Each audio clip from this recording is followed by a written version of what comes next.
तन सिंह जी के जन्म शताब्दी समारोह में इस गरिमापूर्ण मंच को सुशोभित कर रहे मेरे जैसे कई लोगों के मार्ग प्रदर्शक, संघ संरक्षक, प्रातः स्मरणीय भगवान सिंह साहब, वर्षों से क्षत्रिय युवक संघ हमारी पीढ़ी में जो संस्कार दे रहा है, पूरे देश भर के ऐसे संस्कारित स्वयं सेवकों का नेतृत्व कर रहे आदरणीय संघ प्रमुख लक्ष्मण सिंह साहब, श्रद्धेय महावीर सिंह जी, गजेंद्र सिंह जी, अनुराग जी, शक्ति सिंह जी, और आज इस गरिमापूर्ण समारोह में इस मुल्क के कोने कोने से आए स्वर्गीय तन सिंह जी के विचारों में, उनके जीवन दर्शन में विश्वास रखने वाले सहजातीय बंधुओं, कार्यक्रम के साक्षी बने श्रेष्ठ और ज्येष्ठ गणमान्य नागरिक वृंद, सबसे पहले मैं स्वागत करना चाहूंगा इस महाकुंभ में। देश की राजधानी में आज का यह दृश्य ऐतिहासिक पन्नों में जाएगा। केसरिया रंग से सरोबार इस स्टेडियम में जो आज दृश्य उपस्थित है, भूतो न भविष्यते है, इस प्रकार का अनुशासन और इस प्रकार का दृश्य फिर देखने को मिलेगा। पूज्य तन सिंह जी की जन्म शताब्दी समारोह में मैं एकत्रित हुए हैं। तन सिंह जी के बारे में मुझसे पहले कई वक्ताओं ने कहा, अगर मैं कहूं कि तन सिंह जी महामानव के रूप में एक विचार थे, एक जीवन संस्कृति के अगवा थे, एक संस्कार को स्थापित करने वाले महामानव थे, उनके जीवन के मानदंड, उनके द्वारा स्थापित किए गए मापदंड निश्चित तौर पर श्रेष्ठ नागरिक बनाने की ओर हम सब लोगों को सदैव प्रेरित करते रहेंगे। दशकों पहले राजस्थान के छोटे से गांव के छोटे से कमरे में जिस क्षत्रिय युवक संघ ने जन्म लिया, छोटे से पौधे का विराट रूप वट वृक्ष के रूप में आज हमारे सामने उपस्थित है। यह चरित्र निर्माण का कारखाना,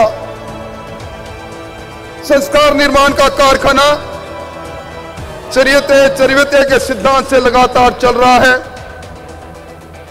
कितने वर्ष बीत गए।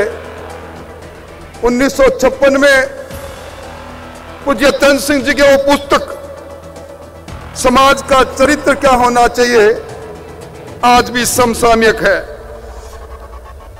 अभी मुझसे पहले वक्ताओं ने मर्यादा पुरुषोत्तम राम और उनके मंदिर का जिक्र किया। 22 जनवरी को हमने राममय होते इस हिंदुस्तान को देखा। मर्यादा पुरुषोत्तम राम ने अपने जीवन के अंदर जीवन प्रणाली की मर्यादा स्थापित की थी।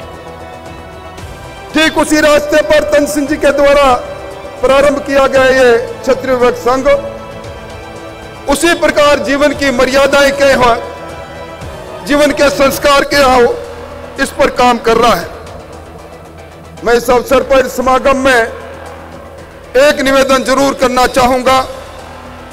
समय बदला है, समय की धारा बदली है, राजतंत्र चला गया, लोकतंत्र आ गया। तलवार भाला उठाने की जगह कलम उठाने का समय आ गया। सर कटाने की जगह सर गिनाने का वक्त आ गया। कल का राजपुत्र आज रजब का पूत बन गया, धरती का पुत्र बन गया। ऐसे मौके पर हम सबको विचार करना पड़ेगा। हम अपने इतिहास को याद करते हैं, गौरवमय इतिहास है हमारा,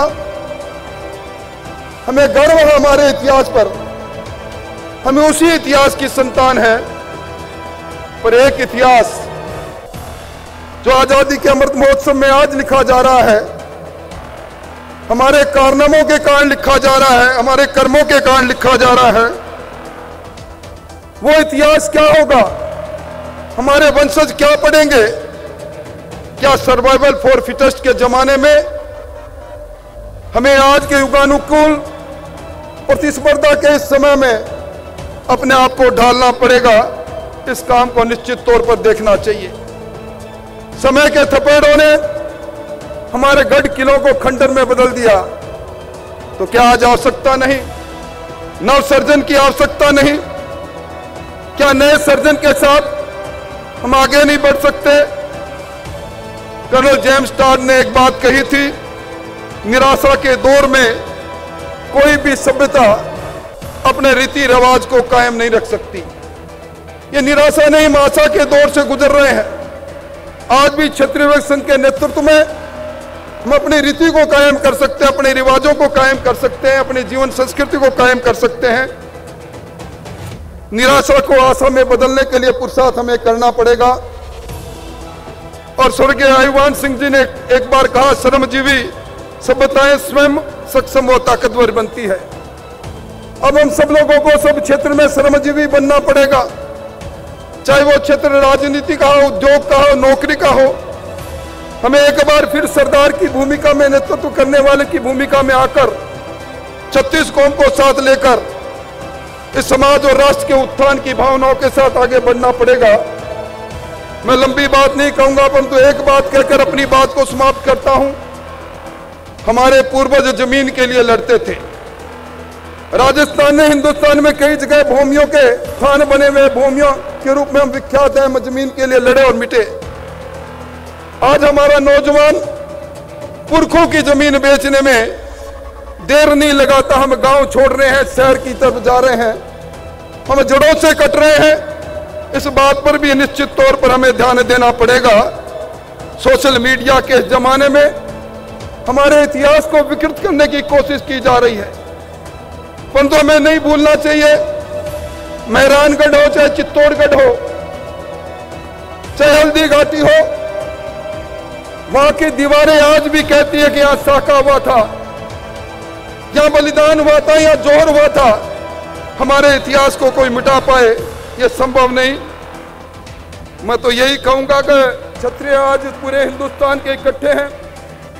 हमारे में राजनीतिक धारा बदलने की शक्ति है, पर हमारे में सहकार का भाव होना चाहिए। राजस्थान के क्षत्रियों का दर्द कर्नाटक का क्षत्रिय समझे, और कर्नाटक के क्षत्रिय का दर्द हरियाणा का क्षत्रिय समझे। एक सब के लिए और सब एक के भाव से हम आगे बढ़ेंगे तो निश्चित तौर पर हम अपनी उस प्रथा को आगे बढ़ा पाएंगे। समय बदला है, यहाँ क्षत्राणियां विराजी है। आदरणीय नरेंद्र मोदी जी ने 33% आरक्षण की बात कही।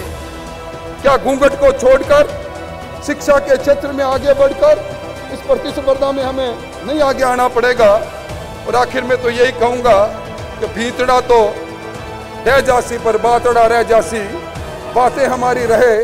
कालवी साहब ने जब कहा था, स्वर्गीय कल्याण सिंह कालवी साहब ने, ना जोगा न कुण पूछे, जोगा न जग पूछे। आओ हम सब लोग जोगा बनकर इसी समाज को आगे अग्रणी भूमिका में लाएं। जय छात्र धर्म। बहुत बहुत धन्यवाद।